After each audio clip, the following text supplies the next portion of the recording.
ਬਾਲੀਵੁੱਡ ਦੇ ਵਿੱਚ ਇਸ ਇਨਸਾਨ ਨੇ ਦਿੱਲੀ ਤੋਂ ਆਪਣਾ ਸਫ਼ਰ ਸ਼ੁਰੂ ਕਰਕੇ ਮੁੰਬਈ ਤੱਕ ਪਹੁੰਚੇ, ਉੱਥੇ ਬਹੁਤ ਜ਼ਿਆਦਾ ਸਟਰਗਲ ਕੀਤੀ ਔਰ ਕੋਈ ਵੀ ਜਿਵੇਂ ਕਹਿੰਦੇ ਨਾ ਕਿ ਇੰਡਸਟਰੀ 'ਚ ਹਰੇਕ ਦਾ ਕਹਿੰਦੇ ਜੀ गॉडफादर होता है। बॉम्बे जिस दोस्त के भरोसे आया था तो वो मैंने सोचा भाई मेरा बहुत पुराना दोस्त है, बहुत अच्छे दोस्त है मेरे, वो बहुत मैंने टाइम स्पेंड किया था उनके साथ जब मैं कॉलेज में था। तो मुझसे पूछा कि यहाँ किस चीज़ के लिए आओ, मैंने कहा यार मैं एक्टिंग के लिए आया था। कि शाहिद हसन जब दिल्ली से मुंबई चलता है तो वहां से एक्टर बनने आया था या कि कास्टिंग डायरेक्टर प्रोड्यूसर डायरेक्टर ही बनने आया था? शाहिद ऑब्वियसली कास्टिंग में आया। कास्टिंग में इस लेवल तक पहुंचने के लिए क्या क्या करना पड़ा, कितनी मेहनत करनी पड़ी और कौन सी ऐसी मुश्किलें थी जो कि आपको पेश आई? केटीवी देखने वाले सारे ਸਰੋਤਿਆਂ ਨੂੰ ਸਤਿ ਸ਼੍ਰੀ ਅਕਾਲ, ਨਮਸਤੇ, ਆਦਾਬ, ਸਲਾਮ ਔਰ ਉਮੀਦ ਕਰਦੇ ਹਾਂ ਕਿ ਤੁਸੀਂ ਸਾਰੇ ਠੀਕ ਠਾਕ ਹੋਵੋਗੇ ਜੀ। ਔਰ ਇਸ ਲੋਕਡਾਊਨ ਦੇ ਵਿੱਚ ਤੁਸੀਂ ਜਿਹੜੀਆਂ ਵੀ ਚੀਜ਼ਾਂ ਨੇ ਉਹ ਹੌਲੀ ਹੌਲੀ ਤੁਹਾਡੇ ਸਭ ਦੇ ਵਾਸਤੇ ਉਹ ਠੀਕ ਹੋ ਰਹੀਆਂ ਨੇ। ਅੱਜ ਦੇ ਇਸ ਬਹੁਤ ਹੀ ਖਾਸ ਸ਼ੋਅ ਦੇ ਵਿੱਚ ਇੱਕ ਬਹੁਤ ਹੀ ਵੱਡੀ ਇੱਕ ਅਹਿਮ ਇੱਕ ਸ਼ਖਸੀਅਤ ਦੇ ਨਾਲ ਤੁਹਾਡੀ ਮੁਲਾਕਾਤ ਕਰਵਾਉਣ ਜਾ ਰਹੇ ਹਾਂ। ਆਮ ਤੌਰ ਤੇ ਅਸੀਂ ਜਦੋਂ ਗੱਲ ਕਰਦੇ ਹਾਂ ਆਪਣੀ ਇੰਡਸਟਰੀ ਦੀ, ਐਂਟਰਟੇਨਮੈਂਟ ਇੰਡਸਟਰੀ ਦੀ ਤੇ ਪੰਜਾਬੀ ਇੰਡਸਟਰੀ ਦੀ ਗੱਲ ਕਰਦੇ ਹਾਂ, ਪੰਜਾਬੀ ਇੰਡਸਟਰੀ ਤੋਂ ਬਹੁਤ ਸਾਰੇ ਸਿਤਾਰੇ ਜਿਹੜੇ ਨੇ, ਡਾਇਰੈਕਟਰ, ਪ੍ਰੋਡਿਊਸਰ, ਐਕਟਰ, ਹੋਰ ਵੀ ਜਿਹੜੇ ਉਹਦੇ ਨਾਲ ਇੰਡਸਟਰੀ ਨਾਲ ਜੁੜੇ ਹੋਏ ਲੋਕ ਨੇ, ਅਸੀਂ ਉਹਨਾਂ ਨਾਲ ਤੁਹਾਡੀ ਗੱਲਬਾਤ ਕਰਵਾਉਂਦੇ ਹਾਂ। ਪਰ ਅੱਜ ਅਸੀਂ ਤੁਹਾਡੀ ਗੱਲਬਾਤ ਇੱਕ ਬਹੁਤ ਹੀ ਖਾਸ ਸ਼ਖਸ ਨਾਲ ਕਰਵਾਉਣ ਜਾ ਰਹੇ ਨੇ ਜੋ ਕਿ ਬਾਲੀਵੁੱਡ ਇੰਡਸਟਰੀ ਨਾਲ ਜੁੜੇ ਹੋਏ ਨੇ। ਬਹੁਤ ਹੀ ਵੱਡਾ ਉਹਨਾਂ ਦਾ ਨਾਮ ਆ ਬਾਲੀਵੁੱਡ ਦੇ ਵਿੱਚ। ਇਸ ਇਨਸਾਨ ਨੇ ਦਿੱਲੀ ਤੋਂ ਆਪਣਾ ਸਫ਼ਰ ਸ਼ੁਰੂ ਕਰਕੇ ਮੁੰਬਈ ਤੱਕ ਪਹੁੰਚੇ, ਉੱਥੇ ਬਹੁਤ ਜ਼ਿਆਦਾ ਸਟਰਗਲ ਕੀਤੀ ਔਰ ਕੋਈ ਵੀ ਜਿਵੇਂ ਕਹਿੰਦੇ ਨਾ ਕਿ ਇੰਡਸਟਰੀ 'ਚ ਹਰੇਕ ਦਾ ਕਹਿੰਦੇ ਜੀ ਗॉडफादर ਹੁੰਦਾ ਹੈ, ਉਹਦੇ ਪਿੱਛੇ ਕਿਸੇ ਨਾ ਕਿਸੇ ਦਾ ਹੱਥ ਹੁੰਦਾ ਆ। ਇਸ ਇਨਸਾਨ ਨੇ, ਇਸ ਸ਼ਖਸ ਨੇ ਇਹ ਪ੍ਰੂਵ ਕਰ ਦਿੱਤਾ ਕਿ ਦ੍ਰਿੜ ਵਿਸ਼ਵਾਸ, ਹੌਸਲਾ, ਕਰੇਜ ਔਰ ਮਾਂ ਦੀਆਂ ਜਿਹੜੀਆਂ ਦੁਆਵਾਂ ਹੁੰਦੀਆਂ ਨੇ, ਮਾਂ ਦਾ ਆਸ਼ੀਰਵਾਦ ਔਰ ਉਸ ਪਰਮਾਤਮਾ ਦਾ, ਰੱਬ ਦਾ, ਅੱਲਾਹ ਪਾਕ ਦਾ ਜਿਹੜਾ ਨਾਮ ਆ, ਉਹਨੂੰ ਤੁਸੀਂ ਲੈ ਕੇ ਜੇ ਸੱਚਾਈ ਤੇ ਚੱਲੋਗੇ ਤੇ ਤੁਸੀਂ ਬੁਲੰਦੀਆਂ ਤੇ ਪਹੁੰਚੋਗੇ। ਇਸ ਇਨਸਾਨ ਨੇ ਬਹੁਤ ਵੱਡਾ ਨਾਮ ਕਮਾਇਆ as a casting director, as a producer ਔਰ ਬਹੁਤ ਵੱਡੇ ਨਾਵਾਂ ਦੇ ਨਾਲ ਕੰਮ ਕੀਤਾ, ਜਿਨ੍ਹਾਂ ਦੇ ਵਿੱਚੋਂ ਕਿ ਟੀ ਸੀਰੀਜ਼ ਇੱਕ ਬਹੁਤ ਵੱਡੀ ਕੰਪਨੀ ਆ, ਸਭ ਨੂੰ ਪਤਾ ਆ, ਉਹਨਾਂ ਦੇ ਨਾਲ ਵੀ ਕਾਸਟਿੰਗ ਡਾਇਰੈਕਟਰ ਇਹ ਰਹਿ ਚੁੱਕੇ ਨੇ। ਇੰਦਰ ਕੁਮਾਰ ਜੀ ਨੂੰ ਕੌਣ ਨਹੀਂ ਜਾਣਦਾ, ਧਮਾਲ, ਟੋਟਲ ਧਮਾਲ, ਇਹ ਜਿਹੜੀਆਂ ਫਿਲਮਾਂ ਉਹਨਾਂ ਨੇ ਬਣਾਈਆਂ ਨੇ, ਉਹਨਾਂ ਦੇ ਨਾਲ ਵੀ ਕੰਮ ਇਹ ਕਰ ਰਹੇ ਨੇ। ਔਰ ਅਨੀਸ ਬਜ਼ਮੀ ਸਾਹਿਬ ਜਿਨ੍ਹਾਂ ਨੇ ਬਹੁਤ ਵੱਡੀਆਂ ਫਿਲਮਾਂ ਬਣਾਈਆਂ ਨੇ, ਉਹਨਾਂ ਦੇ ਨਾਲ ਵੀ ਇਹ ਬਹੁਤ ਕਲੋਜ਼ਲੀ ਕੰਮ ਕਰਦੇ ਨੇ। ਸੋ ਮੇਰੀ ਮੁਰਾਦ ਆ ਜੀ, ਮੇਰੇ ਬਹੁਤ ਹੀ ਪਿਆਰੇ ਦੋਸਤ ਨੇ, ਬਹੁਤ ਅਜ਼ੀਜ਼ ਨੇ ਔਰ ਜਦੋਂ ਵੀ ਇਹਨਾਂ ਨੂੰ ਕਹੋ ਆਵਾਜ਼ ਮਾਰੋ ਇਹ ਹਮੇਸ਼ਾ ਨਾਲ ਖੜੇ ਹੁੰਦੇ ਨੇ, ਸ਼ਾਹਿਦ ਹसन साहब। शाहिद साहब, वेलकम टू द शो। सत श्री अकाल, सलाम, नमस्ते आपको and thank you for your time. शुक्रिया बहुत बहुत आपका और सलाम, नमस्ते और आदाब जी। तो शाहिद साहब, सबसे पहले तो आपका बहुत बहुत शुक्रिया क्योंकि आपने समय दिया, क्योंकि मुझे पता है कि बॉलीवुड के बंदे, चाहे फिलहाल लॉकडाउन भी चल रहा है, मुझे पता है सब लोगों को लगता है कि घरों में फ्री बैठे हुए हैं, लेकिन मैं हमेशा कहता हूं कि जो इंडस्ट्री में लोग हैं, आप जैसे लोग हैं जो डायरेक्टर हैं, प्रोड्यूसर हैं, उन लोगों के लिए ये जो टाइम है वो बहुत सारी स्क्रिप्ट्स पढ़ रहे हैं, उन पे काम कर रहे हैं, मेरे ख्याल और भी ज्यादा कहीं ना कहीं बिजी हो गए हैं घरों में। जी जी। तो सबसे पहले मैं ना एक चीज मैं शुरू करूंगा कि आमतौर पे, क्योंकि आपने एक बहुत बड़ा नाम आपने कमाया है एज अ कास्टिंग डायरेक्टर और बहुत बड़े दिग्गज जो नाम है उनके साथ आप काम कर भी चुके हूं, आज एक बहुत अच्छी पहचान भी बनाई है आपने। तो मैं थोड़ा सा बैकग्राउंड पे जाऊंगा कि शाहिद से शाहिद हसन वो बनने का जो सफर है, जो दिल्ली से एक लड़के का सफर शुरू हुआ, वो मुंबई आता है, तो वो जरूर मुझे बताएं कि शुरू में कौन सी ऐसी स्ट्रगल्स थी जो शाहिद हसन ने देखी, क्योंकि शाहिद हसन के सर पे किसी गॉडफादर का हाथ नहीं था इंडस्ट्री में। करेक्ट। शुक्रिया। मैं बिल्कुल आपको बताना चाहूंगा, बिकॉज कुछ चीजें ऐसी होती हैं हमारे इंडस्ट्री में, लोग जब आने की कोशिश करते हैं तो प्लान तो ऑब्वियसली बहुत बड़े होते हैं कि हम इंडस्ट्री में जाएंगे, ये करेंगे, एक्टर बनेंगे, सबके अपने अपने ड्रीम्स होते हैं। लेकिन बॉम्बे तक आना और बॉम्बे में आने के बाद फिर जो आपका स्ट्रगल होता है वो बहुत डिफिकल्ट होता है। लेकिन मेरा एक मानना है कि अगर आप में जोश है, अगर आप में डेडिकेशन है, तो आप किसी भी मुश्किल का सामना कर सकते हो और वो फिर क्रॉस कर लेंगे। तो दिल्ली से मैं आया था 2006 में। घर वाले, क्योंकि मैं घर में इकलौता लड़का हूँ, सब छोटी बहनें हैं, फादर थे नहीं, मॉम है, तो किसी ने चाहा नहीं था कि मैं इतनी दूर बॉम्बे आऊं। लेकिन फिर भी मम्मी ने परमिशन दी और फाइनली मैं आया बॉम्बे जिस दोस्त के भरोसे आया था तो वो मैंने सोचा भाई मेरा बहुत पुराना दोस्त है, बहुत अच्छे दोस्त है मेरे, वो बहुत मैंने टाइम स्पेंड किया था उनके साथ जब मैं कॉलेज में था। तो मुझे लगा कि वो मुझे मिलने के लिए आएंगे, बट वो मुझे मिलने के लिए आए आफ्टर 14 डेज। तो मैं आके बॉम्बे में आके मैं चौल में रुका 8 लोग सोते थे और 9% मैं होता था, बिकॉज चॉल तो शायद आप जानते होंगे, खोली टाइप होता है, एक छोटा सा एक रूम बिल्कुल, होता है, बहुत छोटा सा, उसमें बिल्कुल। 8, बस छोड़ जी। तो 8 लोग सोते थे, फिर उसमें मैं भी होता था, 9% मैं होता था। फिर बाथरूम जाने के लिए आपको बाहर लाइन में लगना पड़ता था, तो वो सब स्ट्रगल रहा। और यहाँ तक कि ये हाल हो गया कि जो घर से थोड़े बहुत मैं पैसे लेकर आया था, जो पैसे लेकर आया था वो सारे पैसे हो गए खत्म। हम्म, अब दिक्कत अब दिक्कत ये आई कि पैसे खत्म हो चुके थे, खाने पीने तक के लिए पैसे बिल्कुल भी नहीं थे। मेरे पास एक बाइक थी, उस बाइक में पेट्रोल खत्म हो चुका था। तो मेरी एक छोटी सी बुरी आदत थी कि मैं सिगरेट पीता था उस वक्त, तो हम्म, सिगरेट पीने तक के लिए भी वो 5 रुपए मेरे पास नहीं बचे। तो लेकिन मैं थोड़ा मतलब थोड़ा नहीं, मैं अभी भी बहुत रिलीजियस हूँ और मैं बहुत बिलीव करता हूँ ऊपर वाले पर, क्योंकि मेरी मॉम जो है उन्होंने मुझे बहुत हिम्मत दिलाई, मेरे लिए बहुत दुआ करती है। और सभी जितने भी लोग देख रहे होंगे, मैं उनसे भी यही कहना चाहूंगा कि माँ बाप आपके जितना अच्छा सोच सकते हैं वो कोई नहीं सोच सकता, और जितनी माँ दुआएं करती है वो कोई भी नहीं कर सकता। वाह, तो दुरुस्त। मुझे एक दिन निकला, मुझे पानी पी के नमाज पढ़ता था मैं। फिर दूसरा हम्म, दिन मुझे शाम को पानी पी के जब गुजारा हो रहा था, दूसरे दिन शाम को मेरी एनर्जी बिल्कुल चली।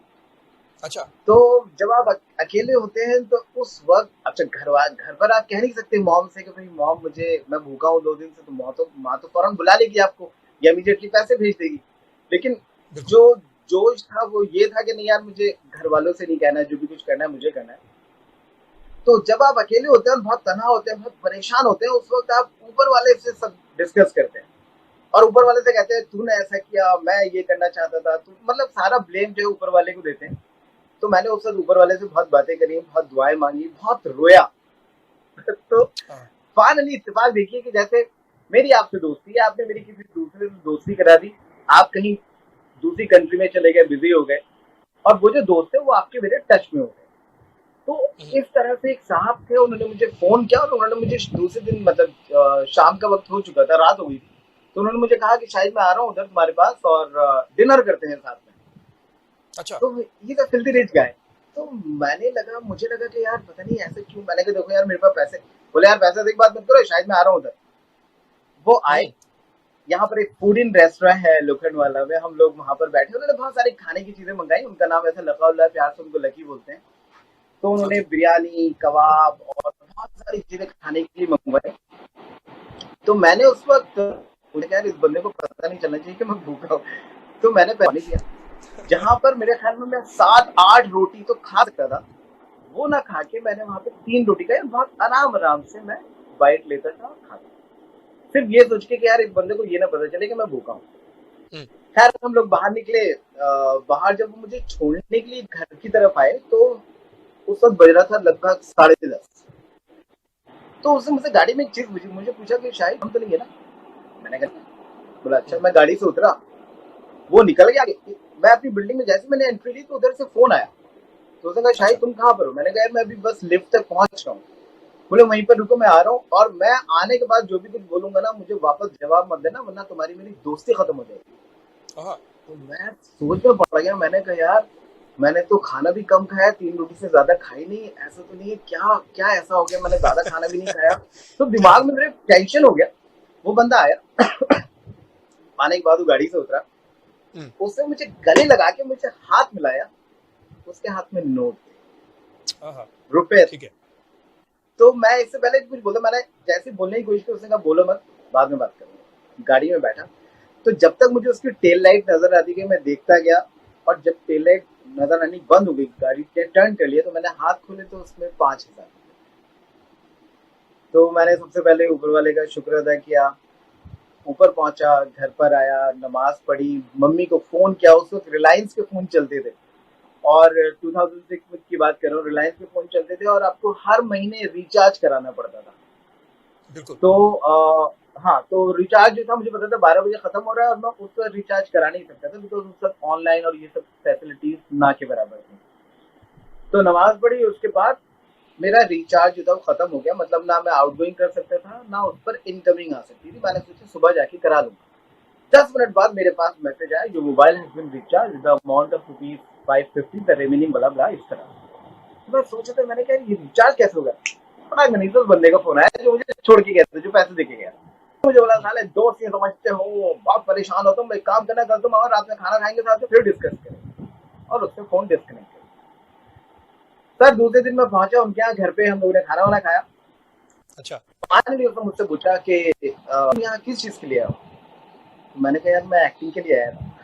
तो मुझे बोला कि अच्छा ठीक है, उसके लिए पोर्टफोलियो वगैरह बनता है? मैंने कहा बनता तो है। बोले कितने का बनता है? मैंने कहा शायद कुछ महंगा तो बनता है। आप यकीन नहीं करोगे, बंदर वो अंदर गया, उसने मुझे 50,000 रुपए लाके दिए।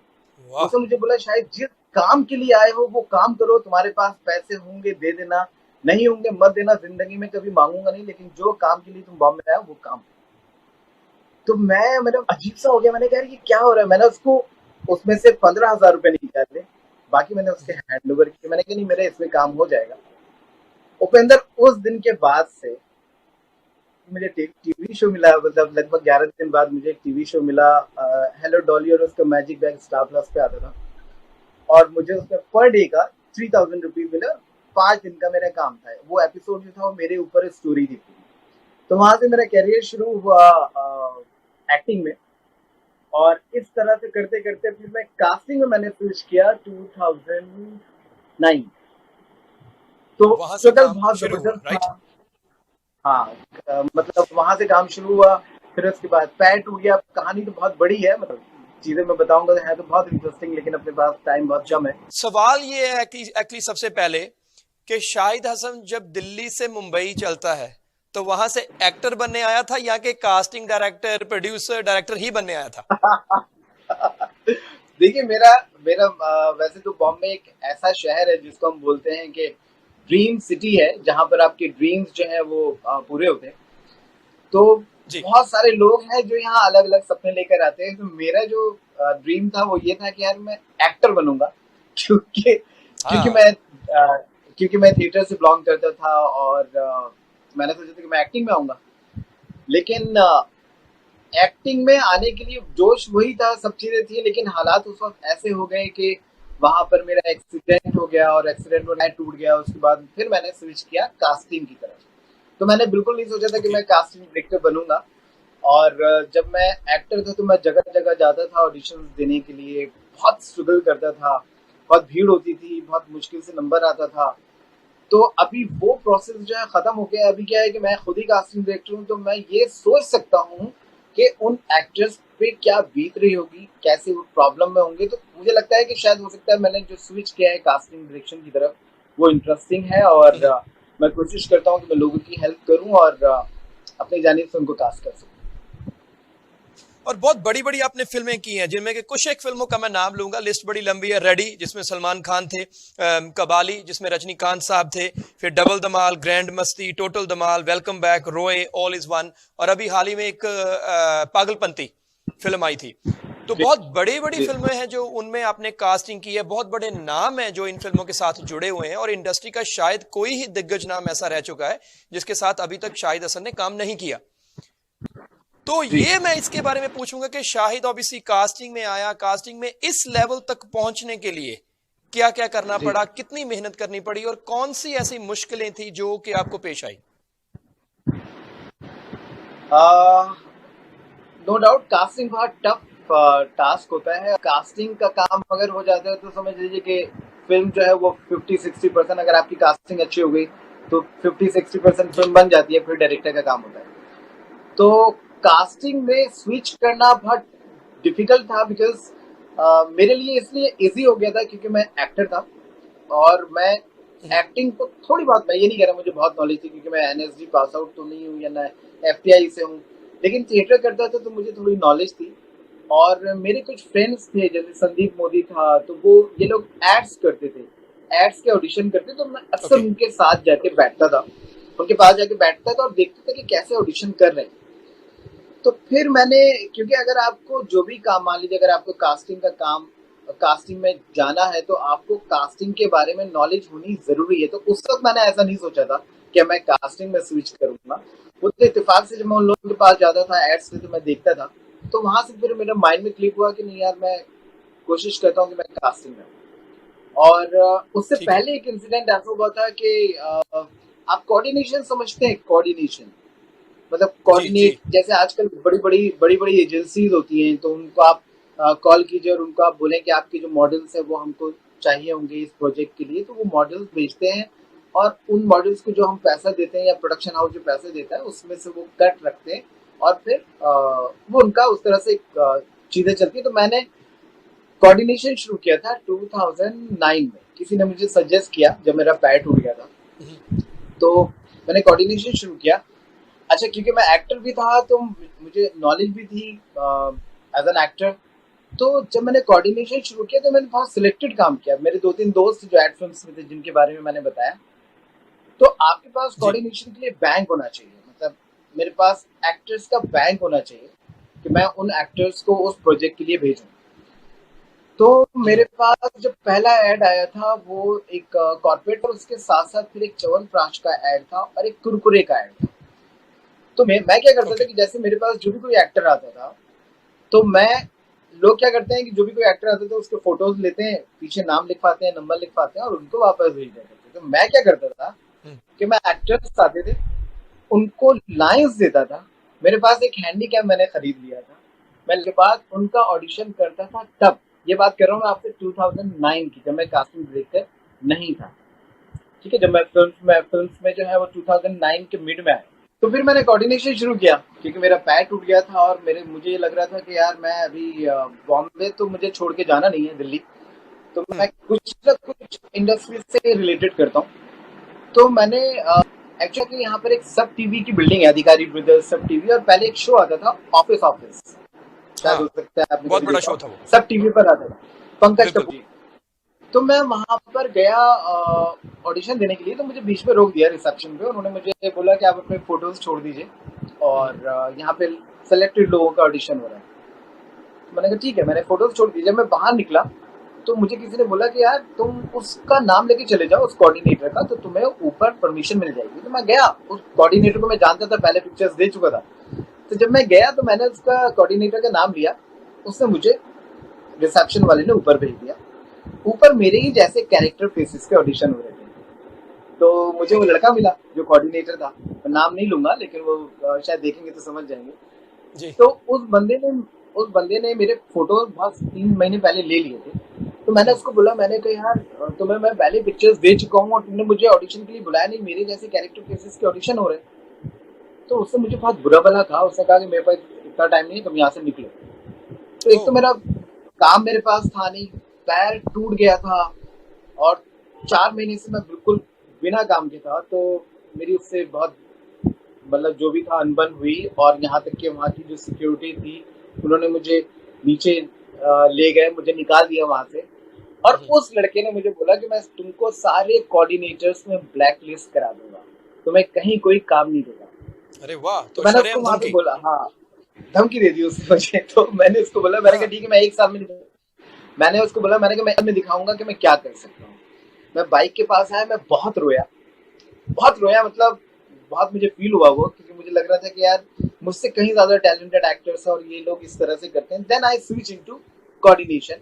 वो मैंने चैलेंज एक्सेप्ट किया उसका, और 1 साल के अंदर अंदर मेरा इतना नाम हो गया कोऑर्डिनेशन में कि बहुत बड़े बड़े, मतलब जो सुपर सुपर मॉडल्स जो थे उन तक ने मुझे कम्युनिकेट किया। और फिर मैंने स्विच किया। फिर एक कोऑर्डिनेटर थे, पलाश। पलाश जो है अच्छा। बहुत मशहूर कोऑर्डिनेटर है बॉम्बे में। जब बिल्कुल मैं जी, शुरू बहुत में बड़ा आया नाम है। था, बहुत बड़ा नाम है, तो जब मैं शुरू में आया था तो मैंने पलाश को पिक्चर्स भेजे थे। तो सभी लोग पलाश को पिक्चर्स भेजते थे, बिकॉज मेल वेल कम होते थे और उस वक्त सिर्फ कुरियर करते थे आप पिक्चर्स, पीछे नाम और नंबर लिख के। तो एक दिन मैं बैठा हुआ था अपने ऑफिस में, मैं तब भी कोऑर्डिनेटर ही था, मतलब 1 साल मुझे नहीं हुआ था। हम्म, तो एक लड़का मेरे पास आया, उसने पिक्चर दी, मैंने कहा यार अपना नाम और नंबर लिख दो। उसने नाम नंबर लिख दिया, तो उसमें पलाश दत्ता लिखा हुआ था। तो मैंने उसको बोला, मैंने कहा यार पलाश दत्ता तो कोऑर्डिनेटर भी है। तो बोला मैं ही हूँ। तो मैं शॉक हुआ, मैंने कहा तुम? तो बोले यार शायद हाँ। तुमने अभी 1 साल के अंदर अंदर इतना नाम कर लिया, मैं पिछले 7-8 साल से कोऑर्डिनेशन कर रहा हूँ, लेकिन तुम्हारा बहुत अच्छा नाम है, कहीं कुछ एक्टिंग के लिए होता है तो मुझे बताना, मैं थोड़ा थोड़ा एक्टिंग भी करता हूँ कमर्शियल्स। ठीक है। उसी दिन आई डिसाइडेड, मैंने कहा नहीं, अब मैं जब इतना बड़ा कोऑर्डिनेटर मेरे पास आया और मुझे इस तरह से बोल रहा है, then I switch into casting. और फिर हाँ। मुझे पहली फिल्म मिली थी एक्शन रिप्ले। विद हाँ, विपुल एक्शन रिप्ले लाल शाह, अक्षय कुमार की। अक्षय कुमार, ऐश्वर्या राय थी और जी, उसमें आदित्य रॉय कपूर लॉन्च हुए थे। बहुत बहुत बड़ा बजट था फिल्म का और बहुत बड़ी स्टार कास्ट थी। जी हाँ, जी हाँ, जी हाँ। तो तो वो मैं मेरी इस पहली पे फिल्म। आता हूँ शाहिद भाई कि एक बंदा कहाँ से शुरू किया। अब वो दिल्ली से आता है मुंबई एक्टर बनने, ठीक है, शॉल में सोता है, उसके पास मतलब एक हिसाब से छत भी नहीं है, खाने को भी नहीं है, और हालात बड़े बिगड़े हुए हैं। और उसके बाद जब जी उसका कास्टिंग में उसका जब कैरियर स्टार्ट होता है, तो मतलब वो, जी, मतलब माँ की दुआएं उनका असर लगा लें, बिल्कुल बिल्कुल। और उस खुदा का करम है कि उसको इतनी बड़ी फिल्म मिल रही है। तो तब जो फील था शाहिद हसन का, वो फीलिंग कैसी थी, क्योंकि आपके सामने मतलब अक्षय कुमार, ऐश्वर्या राय और बड़े बड़े सितारे वो वहां पर हैं। सर उस वक्त बहुत जबरदस्त फीलिंग थी और डर भी बहुत था, क्योंकि अच्छा। मैंने कभी किसी को असिस्ट नहीं किया था कास्टिंग में। हम्म। क्योंकि अक्सर कास्टिंग डायरेक्शन में आपको जाना है तो कास्टिंग में असिस्ट कर लीजिए, तो मैंने किसी को असिस्ट नहीं किया था। मुझे सिर्फ ये नॉलेज थी कि यार मैं शायद ये एक्टर अच्छा हो सकता है अगर मैं इसका ऑडिशन लूँ, तो थोड़ी बहुत मुझे नॉलेज थी कि यार यार ये परफॉर्मेंस अच्छा दे सकता है या नहीं। हम्म। क्योंकि जब विपुल जी ने मुझे बुलाया था कास्टिंग के लिए पहली बार, तो उन्होंने मेरा एक इंटरव्यू टाइप लिया और उन्होंने बोला कि मैं इस तरह की फिल्म कर रहा हूँ, तो कर सकते हैं आप। मैंने कहा सर अगर कॉन्फिडेंट रहता है इंसान और उसको अगर अपने ऊपर भरोसा रहे तो वो हर हम्म। काम कर सकता है। तो शायद वो बात उनको मेरी पसंद आ गई। देन उन्होंने मुझे ये फिल्म दी और मुझे बहुत डर भी लगा रहा था, बिकॉज विपुल जी बहुत अच्छी अच्छी फिल्में कर चुकी थी, जैसे सिंग इज किंग के प्रोड्यूसर थे वो, जी। और अच्छा खासी फिल्में की उन्होंने। फिर एक फिल्म उन्होंने डायरेक्ट भी की थी, नमस्ते लंदन, हाँ, अ, अक्षय कुमार के अक्षय साथ और बाजी के कटरीना साथ, कैफ। कैटरीना कैफ, हाँ। तो उन्होंने डायरेक्ट भी की थी, ये उसके बाद उनकी फिल्म थी। तो मुझे डर ये था कि मैंने कहा यार ये तो खतरनाक बड़े लोग हैं, मैं तो बिल्कुल नया नौ सिखिया हूँ, मुझे कुछ आता होता है नहीं, लेकिन फिर भी मैं जो भी था मैं अपने ब्लंटली क्लियरली बोलता था, घुमा फिरा के बात नहीं करता था। और फिर वहां से फिर मेरा कैरियर जो है वो शुरू हुआ। तो वहां से वो फिल्म करी, फिर मुझे फोन आ गया अनीस बजमी जी के यहाँ से, नहीं फिर मुझे फोन आया आशुतोष गवारीकर जी के यहाँ से, जहाँ पर मैंने उनकी फिल्म की थी खेलेंगे हम जी जान से। ओके। अभिषेक बच्चन और दीपिका पादुकोण थी। वो बहुत मुश्किल, बहुत डिफिकल्ट कास्टिंग थी उसमें, लेकिन मैंने बहुत मेहनत करी थी और आशुतोष गवारीकर जी बहुत खुश हुए थे मेरी उस मेहनत से। और फिर मुझे अनिल बज्मी जी ने बुलाया था, मैं अनिल कपूर जी के ऑफिस गया था, तो वहाँ पर मैंने तीसरी फिल्म की थी नो प्रॉब्लम। तो नो प्रॉब्लम भी मल्टी स्टारर फिल्म थी और अनीस बज्मी थे वहाँ पर। और ये सभी तो एक बड़ी ही साल फिल्में में भी हैं मेरी और सुपरहिट 2000। फिल्में भी हैं, राइट। तो जी एक चीज जो मैंने, जी क्योंकि मैंने आपको जैसे अनीस भाई के साथ जब भी मैं मिला हूं आपके साथ, तो एक चीज जो मैंने देखी है कि अनीस बज्मी साहब इतने बड़े फिल्म मेकर होते हुए शाहिद हसन को वो जो इज्जत देते हैं, जो मतलब शाहिद हसन की एक इमेज उनके सामने बहुत ही बड़ी, राइट। जी। तो क्या लगता है कि जो शाहिद हसन जो पाना चाहता था, हासिल करना चाहता था, उस मुकाम का एक जो फेम बोल लें, जो एक बड़ा नाम बोल लें, उसको मिल चुका है? देखिए मेरे एक चीज का मानना है कि अगर आपका आपके इंडस्ट्री में या कोई भी इंडस्ट्री आप ले लीजिए, बट फिल्म इंडस्ट्री में क्या होता है, आपका काम बोलता है। जी। अगर आपका काम अच्छा है तो फिर आपका नाम होता है, और अगर आपका काम अच्छा है और नेचर भी अच्छी है तो फिर आपकी जो चीजें हैं वो लॉन्ग लास्टिंग हो जाती है। तो जैसे अनीस भाई जो है वो बहुत ही हंसमुख, बहुत ही कमाल के इंसान है। बिल्कुल। उनके साथ मैंने पहली फिल्म की थी नो प्रॉब्लम। फिर उसके बाद उन्होंने मुझे फिल्म दी रेडी, रेडी हाँ, और सलमान, थैंक यू। ये सलमान भाई दोनों की है। फिल्में मतलब हाँ दोनों फिल्में साथ साथ ही चल रही थी, मतलब 3-4 महीने का गैप था। तो उनसे मेरी रैपो बहुत अलग हो गई और मुझे बहुत अच्छा लगता है उनके साथ काम करने में। तो मुझे लगता है कि जो जो आपने चीजें पूछी हैं, मुझे लगता है कि अगर आप में डेडिकेशन है तो आप ऑब्वियसली, अगर आप जब आप डेडिकेटेड होते हैं और आप अगर अपने काम के लिए लॉयल हैं तो आपको कामयाबी मिलती है। तो मुझे अभी और एक स्टेप और आगे जाना है और अच्छा करने की कोशिश करूंगा, कर तो रहा हूँ अभी भी।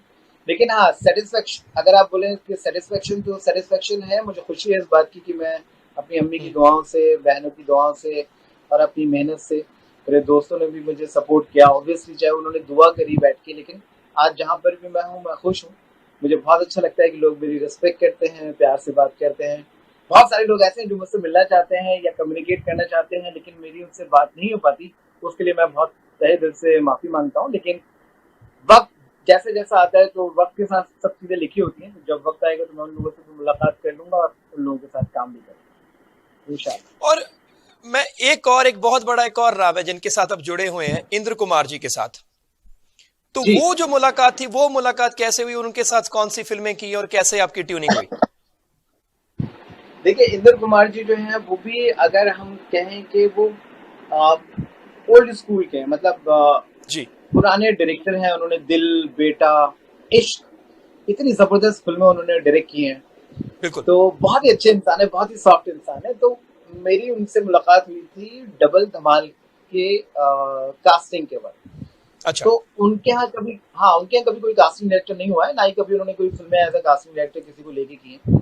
तो पहली फिल्म उनकी डबल धमाल थी जिसमें उन्होंने कास्टिंग डायरेक्टर हायर किया। तो आप भी उस इंसान को कभी भी, अगर आप किसी प्रोजेक्ट के लिए या किसी चीज के लिए इंटरव्यू करते हैं, तो आप ये देखते हैं कि यार इस बंदे को एक्सपीरियंस है या नहीं।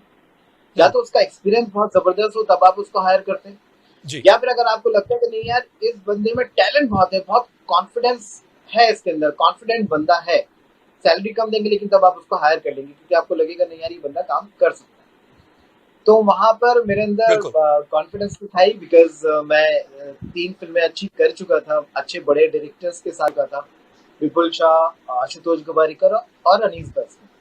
उसके बाद मुझे मौका मिला डबल धमाल के। तो जब मेरी इंदु जी से मुलाकात हुई, उनकी जो टीम थी वहां पर, सफदर अब्बास थे, मोहम्मद थे और एक लड़का और था। तो ये लोग मुझे मिले, मेरी मीटिंग हुई और इंदु जी ने कहा चल ठीक है भाई, देखते हैं कि कास्टिंग डायरेक्टर कैसे कैसे काम करते हैं। तो वहां से उनसे मेरी बहुत अच्छा जेल हो गया और फिर जो जो ऑप्शंस मैं दिखाता गया, डिस्कस करता गया, वहां से मेरी शुरुआत। तो उसके बाद मैंने उनकी फिल्म डबल धमाल के बाद मैंने की उनकी ग्रैंड मस्ती, ग्रेट जी। ग्रैंड मस्ती, फिर टोटल धमाल, फिर आने वाला प्रोजेक्ट है एक और है जो मैं भी करूँगा अजय देवगन और सिद्धार्थ मल्होत्रा के साथ। जी राइट। तो अभी मैं एक चीज पे आता हूं कि इंडस्ट्री अभी चेंज होगी। अभी ये कोरोना वायरस की वजह से, लॉकडाउन की वजह से बहुत सारे जो एक्टर एक्ट्रेसेस हैं, छोटे पर्दे के, बड़े पर्दे के कैरेक्टर्स के लिए, वो सभी घरों में बैठे हैं और कहीं ना कहीं फ्रस्ट्रेशन भी है। उसके अलावा बहुत सारे ऐसे लड़के लड़कियां हैं जो इंडस्ट्री में आना चाहते हैं, जिनकी मुंबई आने की तैयारी थी या मुंबई पहुंच चुके थे। अब उनके भी टोटली वो लॉकडाउन की वजह से उनको आगे कुछ पता नहीं चल रहा, वो करें क्या, जाएं कहां। तो एज अ कास्टिंग डायरेक्टर आपकी पहले तो जो न्यू कमर्स है या जो स्ट्रगलर्स हैं उनके लिए एडवाइस क्या है? देखिए, लॉकडाउन की वजह से प्रॉब्लम्स तो बहुत हुई हैं और इंडिया में नहीं पूरी दुनिया में ये प्रॉब्लम्स हैं इस वक्त। और जी। कास्टिंग को लेके ये एक बहुत इंपॉर्टेंट चीज़ है, बिकॉज बहुत सारे हमारे एक्टर्स हैं जो बॉम्बे आते हैं अपना अपने ड्रीम को पूरा करने के लिए, और इस वक्त जो सिचुएशन है वो सब ब्लॉक हो गई है, सब बंद हो गई है। मतलब जिन लोगों ने प्लान किया होगा कि नहीं यार मैं इस डेट को पहुंचूंगा, फटाफट काम में लग जाऊंगा, तो एक दिक्कत तो है बहुत बड़ी। लेकिन अभी क्या है कि जो भी सब चीजें हैं अगले अगले 2 से 3 महीने तक जी। हम लोगों को भी, ये जैसे मैं I am working on 2 web series, एक मैं अमेजोन की सीरीज कर रहा हूँ और एक मैं कर रहा हूँ जियो के लिए। ठीक है। तो दोनों बहुत बड़ी सीरीज है। तो अभी क्या हुआ है कि हम लोगों की जो बात हुई है डायरेक्टर प्रोड्यूसर से, वो ये डिस्कशन हुआ है कि हम जो भी सब चीजें करेंगे वो अभी ऑनलाइन करेंगे। और मेरा एक ओके। प्रोसेस, मतलब एक प्रोजेक्ट तो शुरू हो चुका है इन द सेंस कास्टिंग के पॉइंट ऑफ व्यू से। तो मेरे ऑडिशन भी शुरू हो गए ऑनलाइन, बहुत सारी लड़कियों ने और बच्चों ने मुझे ऑडिशंस भेजे हैं, जो मेरी टीम भी काम कर रही है घर बैठ के। तो अभी सिर्फ ये होगा कि अगले 2 से 3 महीने तक जो भी काम है वो ऑनलाइन हुआ करेगा। ठीक है। हमको जब ऑडिशन मिल जाएंगे, वो ऑडिशन मैं पहले शॉर्टलिस्ट करूंगा। वो इतने सारे अगर ऑडिशन है, मान लीजिए 50 ऑडिशन है एक किसी एक कैरेक्टर के, या 20 ऑडिशन है, तो उन 20 में से मैं 5 या 7 लोगों को शॉर्टलिस्ट करूंगा। फिर मैं डायरेक्टर से डिस्कस करूंगा और डायरेक्टर बोलता है कि नहीं यार अच्छा लगता है, या मैं बोलता हूँ कि मुझे ये 5 लोगों में ये बेस्ट लगता है, तो वो एक म्यूचुअल अंडरस्टैंडिंग, और डायरेक्टर को जो पसंद आए, जो मुझे पसंद आए, क्योंकि आपको लगता है ना कि भाई ये एक्टर अच्छा है, तो उसके बाद फिर कॉल लिया जाएगा कि उनको हम लॉक करें। लॉक करने के लिए फिर ईपी जो है वो फोन करेंगे वहां पर एक्टर को, फिर कॉस्ट्यूम वाले फोन करेंगे। वो सब चीजें जो है अभी ऑनलाइन होंगी, बिकॉज हम लोग क्या बॉम्बे में शूट जो है वो सितंबर से शुरू लग रहे हैं हम बेहतर होते। लेकिन लग रहा है आपको, क्योंकि मुंबई के जो हालात फिलहाल बने हुए हैं, अगर हम देखें कोविड-19 को लेके इसको, क्योंकि मुंबई की स्थिति काफी नाजुक नजर आ रही है इस टाइम और बहुत सारे नए केसेस है जो निकल भी रहे हैं, तो मुंबई में क्या लगता है कि हालात सितंबर अक्टूबर तक वो नॉर्मल हो सकते हैं? और अगर मान लें वो हालात नॉर्मल ना हो तो जो शूट्स होनी थी, जैसे आपकी चाहे वो वेब सीरीज है या अगली फिल्में हैं, तो क्या उनकी जगह वो चेंज की जाएगी या कि उनकी डेट्स आगे शिफ्ट की जाएगी? देखिए, अब तो आगे डेट्स ही शिफ्ट होंगी अगर क्योंकि अभी जैसा कि हम लोगों में डिस्कशन हुआ है कि ये प्रॉब्लम अगर कंटिन्यूअसली चलती रही और ऐसा तो हो नहीं सकता कि अगर ये कंटिन्यूअसली चलती रहे तो लोग घर पे ही हमेशा बैठे रहेंगे, क्योंकि उनको बाहर निकलना ही पड़ेगा, कुछ ना कुछ काम करना ही पड़ेगा। तो हम लोगों को वो चीज जो है वो अपने अंदर साथ लेके फिर चलना पड़ेगा उसको, कि नहीं यार इससे फाइट करना है और क्या रूल्स एंड रेगुलेशंस होंगे वो फॉलो करने पड़ेंगे। और काम तो शुरू होना बहुत जरूरी है, क्योंकि इकोनॉमिक पे बहुत ज्यादा फर्क पड़ चुका है और ज्यादा फर्क पड़ेगा। तो नो डाउट महाराष्ट्र में हालात जो है वो बहुत ज्यादा, इंडिया में सबसे ज्यादा महाराष्ट्र में हालात खराब है, लेकिन जो हमारे जो सीएम साहब हैं वो बहुत अच्छा काम कर रहे हैं और काफी लोग उसमें इंक्लूडिंग एक्टर्स भी बहुत हेल्प कर रहे हैं। तो मुझे लगता है कि चीजें जो है जो अभी तक मुझे लग रहा है कि सितंबर अक्टूबर तक शुरू हो जाएंगी। इन केस अगर नहीं हो पाती तो फिर वो आगे और पोस्टपोन होगी और 2 महीने पोस्टपोन हो जाएंगी, लेकिन काम शुरू होगा। अच्छा शायद भाई, इस पे एक चीज मैं जरूर आपसे पूछूंगा कि मुंबई में जो भी कोई आता था, जैसे आपने भी पहले एक बोला कि आप मेहनती हो, आप में सच्चाई हो, तो आप धीरे धीरे काम आपको मिल जाएगा। मुंबई एक ऐसी महानगरी है, ऐसी जगह इंडस्ट्री में कि जो लोग भी ऑनेस्टी के साथ यहाँ पर आए हैं, काम किया है, थोड़ा बहुत उनके रेंट बिल्स या थोड़ा बहुत खर्चा निकलता रहा है। अभी जो उनका काम बिल्कुल रुक चुका है, उनके जो रेंट के पैसे भी नहीं उनके पास हैं, बहुतों के पास एक बजट बहुत कम है, और अगर पिछले कुछ एक हफ्तों में देखें तो इंडस्ट्री के ही 2-3 लोगों ने सुसाइड किया है हालात से तंग आकर। तो फिर अगर ये चीजें हैं तो क्या इंडस्ट्री को इकट्ठे होना पड़ेगा, आगे आना पड़ेगा, या सरकार को उनके लिए कोई पैकेजेस, कोई मदद देनी चाहिए? देखिए, हम तो खुद ये चाहते हैं, बिकॉज बहुत सारे एक्टर्स ऐसे हैं जिनको मैं जानता हूं और उनके पास अभी पैसे नहीं है घर का रेंट देने के लिए, बट यहाँ पे गवर्नमेंट सपोर्ट कर रही है कि भाई अभी 3 महीने तक हम रेंट नहीं चाहेंगे कि वो दें, या जो ओनर्स हैं, लैंडलॉर्ड्स हैं, उनसे रिक्वेस्ट कर रही है। तो लेकिन चलिए, रेंट नहीं दिया, गवर्नमेंट ने सपोर्ट कर दी, फिर आपके पास आती है खाने की दिक्कत। तो वो खाने पीने की प्रॉब्लम भी बहुत बड़ी है। तो बहुत सारे हमारे एक्टर्स जैसे सलमान भाई हैं, फिर सोनू सूद भी अभी बहुत हेल्प कर रहे हैं लोगों की। बहुत सारे एक्टर्स ऐसे हैं जिनके नाम सामने नहीं आ रहे, बट हमें पता है कि हाँ वो लोग सपोर्ट कर रहे हैं। तो ऐसे मौके पे ऑफ कोर्स गवर्नमेंट को सपोर्ट करना चाहिए। और जो एक्टर्स, बिकॉज फिल्म इंडस्ट्री में 3 लाख से ज्यादा लोग ऐसे हैं जो डेली वेजेस पे काम करते हैं हमारे यहाँ बॉम्बे में। तो मतलब आज ही जाएंगे, काम करेंगे, शाम को पैसे मिलेंगे, फिर वो घर जाएंगे, उसके बाद फिर उनका घर का खर्चा रहेगा, बिकॉज मंथली तो सैलरी उनकी फिक्स नहीं है, उनका डेली वेजेस है। तो वो एक बहुत बड़ा टास्क है, और मुझे लगता है कि गवर्नमेंट इसमें जरूर हेल्प करेगी, सपोर्ट करेगी, बिकॉज ये बहुत इंपॉर्टेंट इशू है इस पर। तो अभी जो नए आर्टिस्ट घरों पे बैठे हुए हैं, जैसे आप मान लें वेब सीरीज कर रहे हैं, फिल्मों का प्लान कर रहे हैं, जहां और भी जो कास्टिंग डायरेक्टर्स हैं, प्रोड्यूसर्स हैं, तो उनके साथ, क्योंकि एक और भी चीज मैं, माफ कीजिए, मैं बड़ा क्लियर करूंगा कि कुछ एक लोग, मैं सबको नहीं बोल रहा, कुछ एक लोग जो है वो शायद इन हालात का फायदा भी उठाएंगे। हमें पता है इंडस्ट्री में कास्टिंग को लेके, कास्टिंग काउच को लेके बहुत बदनाम ऑलरेडी हैं। उसमें क्या होता है कि जो अच्छे लोग हैं उनके ऊपर भी वो जो है वो धब्बा लगता है, उनके ऊपर भी वो नाम आता है, स्पेशली लड़कियों को लेके। तो उनको ये लड़कियों को लेके कैसे, how can they be very careful, ताकि उनको पता हो कि हम सही इंसान के साथ इन टच हो रहे हैं?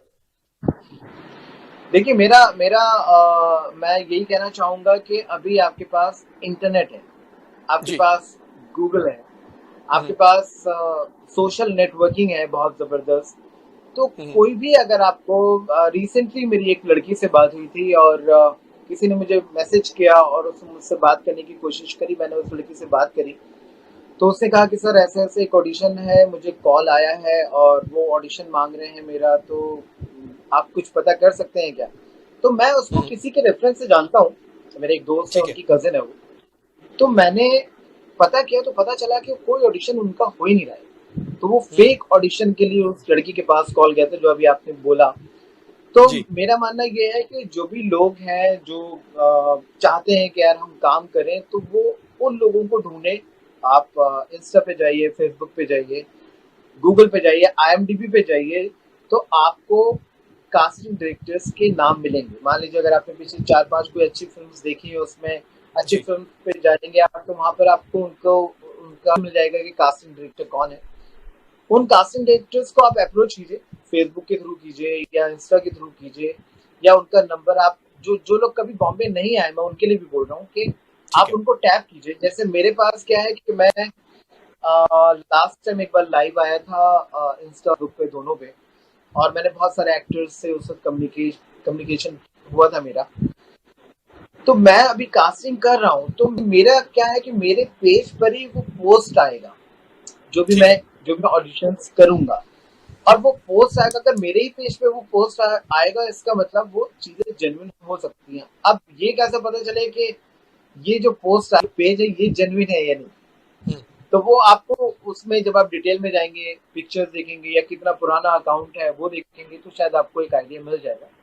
तो ये प्रोसेस बहुत जरूरी है किसी भी चीज को जानने के लिए, specially director, producer, casting director या कोई भी इस तरह के जो लोग हैं, उनको जानने के लिए आप गूगल पे जाइए। अगर कोई बोलता है कोई आपको फोन करे, बोले कि भाई हम ऐसे ऐसे फिल्म कर रहे हैं और आप अपना एक ऑडिशन भेज दीजिए, तो जी आपका एज एन एक्टर हक बनता है कि आप पूछें कि सर डायरेक्टर कौन है, प्रोड्यूसर कौन है। तो अगर वो जेन्युइन लोग होंगे तो वो आपको जरूर बताएंगे कि भाई हम इस तरह का प्रोजेक्ट कर रहे हैं, इसके ये डायरेक्टर हैं, ये प्रोड्यूसर हैं। और वो जेन्युइन होंगे तो ये भी आपको बताएंगे कि आपका कैरेक्टर इस तरह का है, और ये हमारा जो वन लाइनर है फिल्म का या वेब सीरीज का, उसका जी। कैरेक्टर आपको जरूर डिफाइन करें। तो ये एक प्रोसेस है। तो उस प्रोसेस को तो उस प्रोसेस को फॉलो करें और बिल्कुल ये चेक बिल्कुल। करें कि जो कास्टिंग डायरेक्टर जिसके साथ आप इन टच हो रहे हो, जो आपके साथ इन टच हो रहा है, उसकी बैकग्राउंड ऑथेंटिसिटी उसकी क्या है। Correct correct. शायद भाई अभी मैं इस पे आता हूं कि मैं कंपेयर नहीं करूंगा, क्योंकि जिनके साथ भी आपने काम किया है, अलग अलग एक्टर्स के साथ काम किया है, डायरेक्टर्स के साथ काम किया है, प्रोड्यूसर्स के साथ काम किया है, बहुत बड़े नाम है।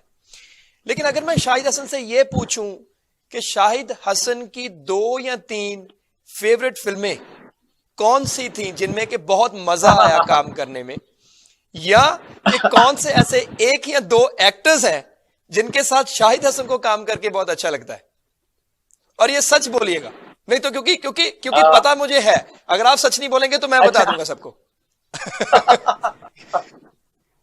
देखिए मुझे जैसे नो एंट्री बहुत जबरदस्त लगती है, ठीक है। सिंगिंग स्किन बहुत कमाल लगती है, ठीक है। और वेलकम आप जानती है। तो सिंगिंग is king, no entry and welcome, तो इसके राइटर ग्रेट डायरेक्टर फिल्म्स। एक ही है, मिस्टर अनीस बज़मी। तो जी मुझे उनकी अक्सर फिल्म बहुत अच्छी लगती है, बिकॉज उनका सेंस ऑफ ह्यूमर बहुत ही इंटरेस्टिंग है, और उनके साथ मैं काम कर चुका हूँ, सेट पे जाता रहता हूँ जब भी शूट होता है। तो मुझे पता है कि अगर सिचुएशन खराब हो रही है, या कोई एक्टर अगर लाइन भूल रहा है, या अगर बारिश होगी, तो कितनी जल्दी वो चीजों को चेंज करते हैं। तो ये ओके। 3 फिल्में तो मेरी बहुत ही फेवरेट है। एक्टर्स में अगर आपको बोलूँ तो सलमान भाई सभी के फेवरेट है, इनके साथ रेडी फिल्म की है, और बहुत कमाल इंसान है, बहुत अच्छे इंसान है, बहुत बड़ा दिल है उनका। तो बहुत उनके साथ काम करने में अच्छा लगता है, खुशी होती है कि आप ऐसे हस्ती के साथ काम कर रहे हैं जो बहुत चीज़ों को समझता है और लोगों को हेल्प भी करते हैं वो बहुत। दूसरा, मैंने अभी रिसेंटली जॉन के साथ काम किया, मुझे बहुत अच्छा लगा।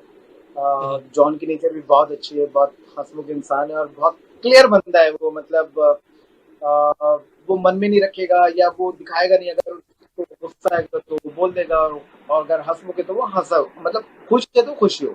जॉन बहुत अच्छे हैं। अरशद वारसी मुझे बहुत अच्छे लगते हैं। तो ये जिनके साथ रिसेंटली मैंने काम किया है, मैं बता रहा हूँ। बाकी रणबीर और अक्षय बाजी के साथ तो मैं 4 फिल्म्स हो गई हैं। तो अक्षय बाजी भी बहुत डेडिकेटेड है, बहुत टाइम पे, मतलब अगर 6 बजे का कॉल टाइम होगा तो 6 बजे आपको वो सेट पे मिल जाएंगे। हाँ, तो ये टाइमिंग के जो पक्के हैं। एक्टर्स हैं, जैसे जॉन हम लोग जब पागलपंती कर रहे थे, मैं इवन लंदन भी गया था, और लंदन में उस वक्त बहुत जबरदस्त ठंड थी। माइनस में कुछ टेम्परेचर था। तो मैंने देखा कि अगर वो हम लोग 9 बजे का सीन, हमने 9 बजे का कॉल टाइम अगर जॉन को मिला हुआ है, तो जॉन ऑलरेडी 8 सवा 8 बजे, मतलब 1 घंटा पहले जॉन पहुंच जाते थे। तो है बहुत सारे एक्टर्स हमारे यहाँ अभी भी बहुत अच्छे हैं जो बहुत पंक्चुअल हैं, और टाइम डेडिकेशन। कौन से ऐसे हैं जो टाइम पे नहीं पहुंचते? कौन से ऐसे हैं जो टाइम पे नहीं पहुंचते? हाँ। तो मतलब आप थोड़े ही चाह रहे हैं कि थोड़े से नाम हो जाए। मतलब आप चाह रहे हैं कि मैं बॉम्बे में ना रह पाऊं? चले ठीक है, वो उनके बारे में बात नहीं करते। नहीं, हमारे अच्छा यहाँ अभी कुछ हाँ एक्टर्स ऐसे हैं जो ऐसे हाँ हैं, बट मैं नाम नहीं लेना चाहूंगा, लेकिन लोग जानते हैं, उन्हें आप भी जानते होंगे। बिल्कुल। जी 2-4 घंटे तो नॉर्मल है ना, ट्रैफिक जी में जी फंस जी। गए थे। अच्छा अभी अभी अभी जी मैं एक चीज पे आता हूं कि as a casting director Shahid भाई, जब आपको जी। एक स्क्रिप्ट एक दी जाती है, एक राइटर स्क्रिप्ट देता है, उसके बाद कास्टिंग डायरेक्टर के लिए मतलब कितना जरूरी है उस राइटर की सुने? कभी कभी शायद ये भी होता होगा या हो सकता है कि अगर डायरेक्टर बोले नहीं यार मुझे तो ये चीज चाहिए, राइटर बोले नहीं भाई ये तो हो नहीं सकता, मुझे तो ऐसा ही चाहिए, तो कास्टिंग डायरेक्टर के ऊपर कितना प्रेशर रहता है? देखिए, जब आप कास्टिंग कर रहे होते हैं तो राइटर से आपको कोई लेना देना नहीं होता। ओके। आपका फाइनल कॉल जो है या फाइनल मीटिंग जो है, जो डिस्कशन है, वो आपका होता है डायरेक्टर के साथ।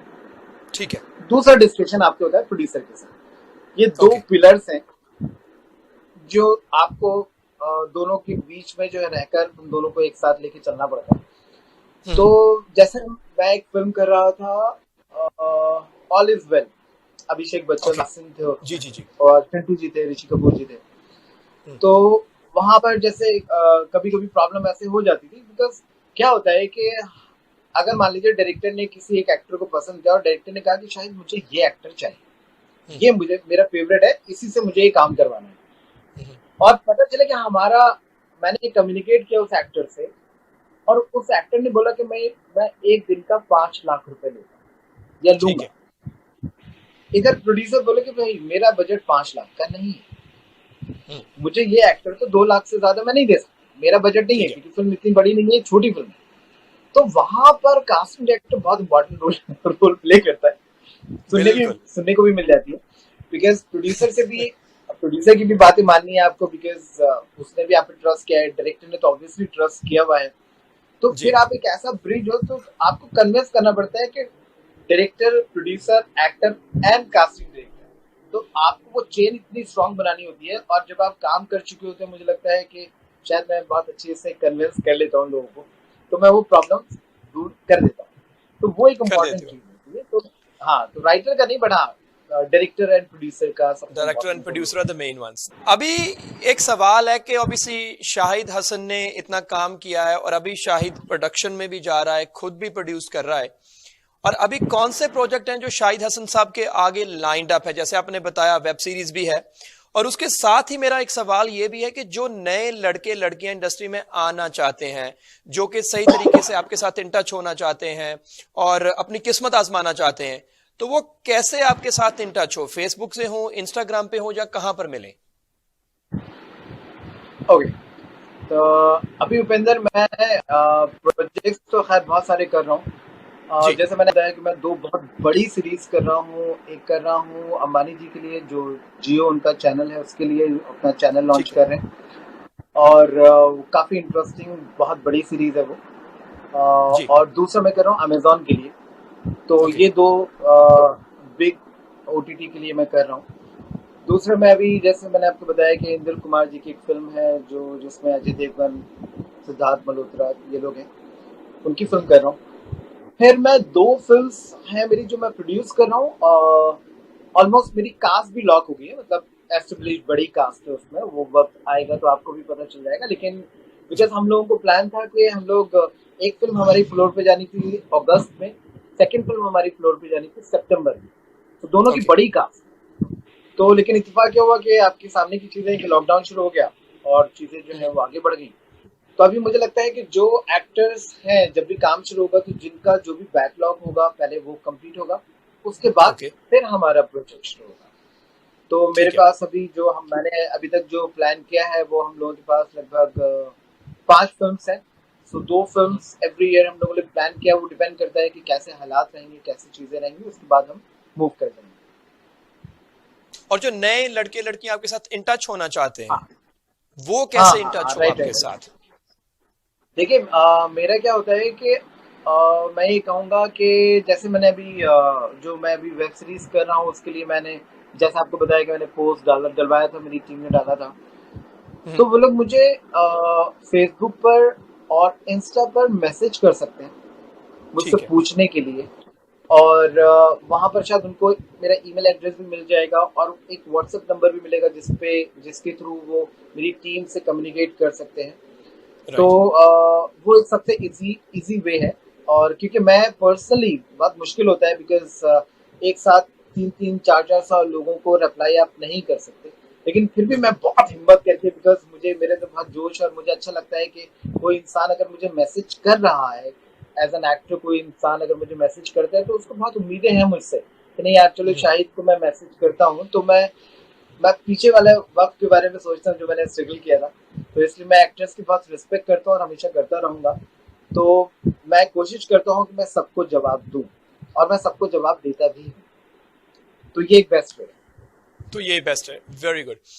एक इस पे एक और चीज शायद भाई मैं आपसे पूछूंगा, फाइनेंशियली, जी क्योंकि जी अभी जो चीजें रुकी हुई हैं, ऑब्वियसली हमें पता है काफी सारी चीजें वो मुश्किल भी हो रहा है। तो क्या जी। आपको लगता है कहीं ना कहीं, ऑब्वियसली जैसे अभी सारी चीजों पे फर्क पड़ा है, इकोनॉमिक्स पे, इंडस्ट्री पे भी इन चीजों का फर्क पड़ेगा, पे रेट्स जो हैं, जो पैसा है वो कम होगा, क्योंकि कईयों की एक्सपेक्टेशन बहुत बड़ी होती है, शायद उनको भी अब वो चीजें चेंज करनी पड़ेंगी। हाँ उपेंद्र, मुझे लगता है इस पर फर्क पड़ेगा। और जी। जो ऑफ कोर्स जैसे जैसे हालात होते हैं लोगों को उसी के अकॉर्डिंग कॉम्प्रोमाइज करना बहुत जरूरी है। उसी के जी। अकॉर्डिंग हालात के हिसाब से चलना बहुत जरूरी है। तो अगर चीजें शुरू हो रही हैं और उसमें लगता है कि भाई बजट कम है तो उस बजट के हिसाब से ही हमको एक्टर्स कास्ट करने पड़ेंगे। और मेरा एक मानना ये भी है कि एक्टर्स जिनके पास अभी काम बिल्कुल भी नहीं है तो राइट। वो लोग भी सपोर्ट करेंगे बिकॉज उनको पता है कि यार हमारे पास काम है नहीं और ये अभी काम आ रहा है। हम पिछले 3 महीने से या 4 महीने से खाली बैठे हैं जो हम रेगुलर डेली काम करा करते थे। तो अभी ये काम आ रहा है तो वो अपॉर्चुनिटी मुझे लगता है कि वो वेस्ट नहीं करेंगे और उस पर ठीक है। सपोर्ट करके उस बजट में काम करेंगे।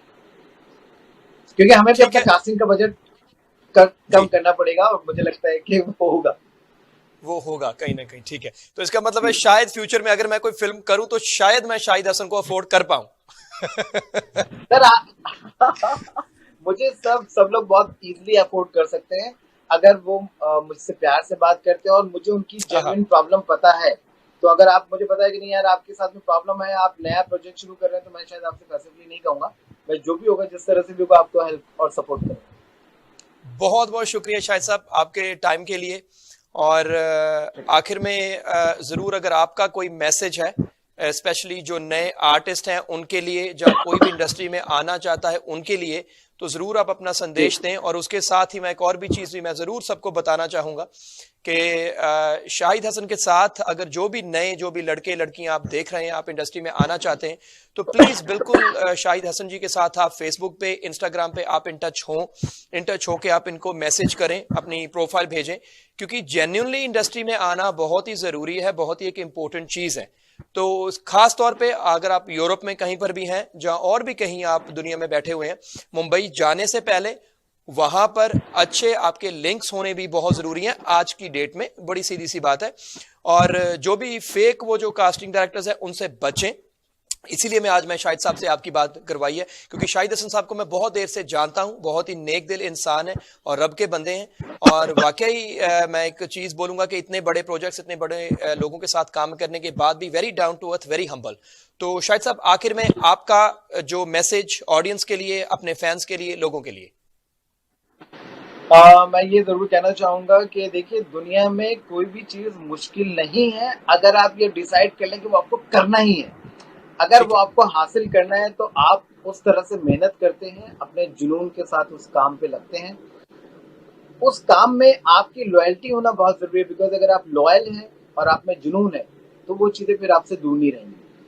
तो जी बस मैं यही कहना चाहूंगा कि जो भी एक्टर्स हैं जो आना चाहते हैं बॉम्बे और जो काम करना चाहते हैं, जैसे अभी आपने बोला कि ऑस्ट्रेलिया या किसी भी कंट्री से, मेरे पास अभी बहुत सारे अलग अलग कंट्रीज से लोगों ने मुझे मैसेजेस किए हुए हैं और हमने उनको ऑडिशन की लाइन्स भी भेज दी है। मैं वो भी प्रोसेस बताता हूँ कि जब आप किसी दूसरी कंट्री से आते हैं तो यहाँ पर अगर आप में टैलेंट है और आप अच्छे एक्टर हैं और मेरे लुक में फिट है, तो कंट्री जो है वो रोक नहीं सकती, आप आ सकते हैं और हम आपको इंशाल्लाह कास्ट करेंगे भी। तो वो डेडिकेशन रखिए और जुनून रखिए काम के अंदर, आपको काम जरूर मिलेगा। पेशेंस बहुत जरूरी है, वो पेशेंस के साथ में काम करते रहिए, आने वाले वक्त में इंशाल्लाह साथ में काम जरूर करेंगे। बहुत बहुत शुक्रिया शाहिद साहब, एक बार फिर से दिल की गहराइयों से आपका धन्यवाद करते हैं, शुक्रिया करते हैं। और खुदा आपको शुक्रिया। और भी बुलंदियों पे लेके जाए। और जैसे हाँ आपकी माँ की दुआएं हैं, सभी जो माएँ हैं उनकी दुआएं हमारे साथ हैं हमेशा। तो आप हाँ हमें दुआओं में याद रखें। और एक बार फिर से बहुत बहुत आपका शुक्रिया। और KTV की सारी टीम की तरफ से आपको बहुत प्यार पड़ी। सत श्री अकाल, नमस्ते और अस्सलाम वालेकुम। शुक्रिया, thank you. Thank you. So guys, one and only Shahid Hassan, what a fantastic gentleman he is actually। और बहुत ही ਵਧੀਆ ਸ਼ਖਸ ਨੇ ਜੀ और बहुत ही ਵਧੀਆ ਨੇਕ ਦਿਲ ਇਨਸਾਨ ਨੇ। और ਇਹਨਾਂ ਦੇ ਨਾਲ ਅੱਜ ਗੱਲਬਾਤ ਕਰਨ ਦਾ ਇੱਕ ਹੋਰ ਵੀ ਇੱਕ ਬਹੁਤ ਮਾਇਨੇ ਰੱਖਦਾ ਸੀ, ਕਿਉਂਕਿ ਇੰਡਸਟਰੀ ਦੇ ਵਿੱਚ ਇਹ ਬਹੁਤ ਜ਼ਰੂਰੀ ਆ ਸਾਨੂੰ ਇਹ ਦੇਖਣਾ ਕਿ ਜੇਕਰ ਅਸੀਂ ਕਿਤੇ ਨੈਗੇਟਿਵ ਦੇਖਦੇ ਹਾਂ ਤੇ ਬਹੁਤ ਸਾਰੇ ਪੋਜ਼ਿਟਿਵ ਬੰਦੇ ਵੀ ਇੰਡਸਟਰੀ ਦੇ ਵਿੱਚ ਨੇ, ਜਿਨ੍ਹਾਂ ਨੇ ਕਿ ਆਪਣੇ ਦਮ ਤੇ ਆਪਣੇ ਮਾਪਿਓ ਦੀਆਂ ਦੁਆਵਾਂ ਅਰਦਾਸਾਂ ਦੇ ਕਰਕੇ ਇੱਥੋਂ ਤੱਕ ਆਏ ਨੇ ਔਰ ਅਜੇ ਵੀ ਆਪਣੀਆਂ ਰੂਟਸ ਦੇ ਨਾਲ ਉਹ ਜੁੜੇ ਹੋਏ ਨੇ, ਅਜੇ ਵੀ ਗਰਾਊਂਡ ਲੈਵਲ ਤੇ ਜੁੜੇ ਹੋਏ ਨੇ। ਸੋ ਸ਼ਾਹਿਦ ਸਾਹਿਬ ਨੂੰ ਅਸੀਂ ਵਾਕਿਆ ਹੀ ਉਹਨਾਂ ਨੂੰ ਬੈਸਟ ਆਫ ਲੱਕ ਕਹਿੰਦੇ ਹਾਂ। ਉਮੀਦ ਕਰਦੇ ਹਾਂ ਕਿ ਉਹਨਾਂ ਦੇ ਜਿਹੜੇ ਪ੍ਰੋਜੈਕਟਸ ਨੇ ਉਹ ਬਹੁਤ ਅੱਗੇ ਵਧਣ ਫੁੱਲਣ ਔਰ ਬਹੁਤ ਜਲਦੀ ਮੈਂ ਉਹਨਾਂ ਦੇ ਨਾਲ ਤੁਹਾਨੂੰ ਸਟੂਡੀਓ ਦੇ ਵਿੱਚ ਵੀ ਉਹਨਾਂ ਨੂੰ ਲੈ ਕੇ ਆਵਾਂਗਾ ਤੇ ਉਹਨਾਂ ਦੇ ਨਾਲ ਮੁਲਾਕਾਤ ਕਰਵਾਈ ਜਾਏਗੀ। ਤੇ ਅਗਲੀ ਵਾਰ ਤੱਕ ਮੈਨੂੰ ਦਿਓ ਇਜਾਜ਼ਤ, ਆਪੋ ਆਪਣਾ ਰੱਖਿਓ ਖਿਆਲ, ਰੱਬ ਰੱਖਾ ਜੀ। ਸਤਿ ਸ਼੍ਰੀ ਅਕਾਲ।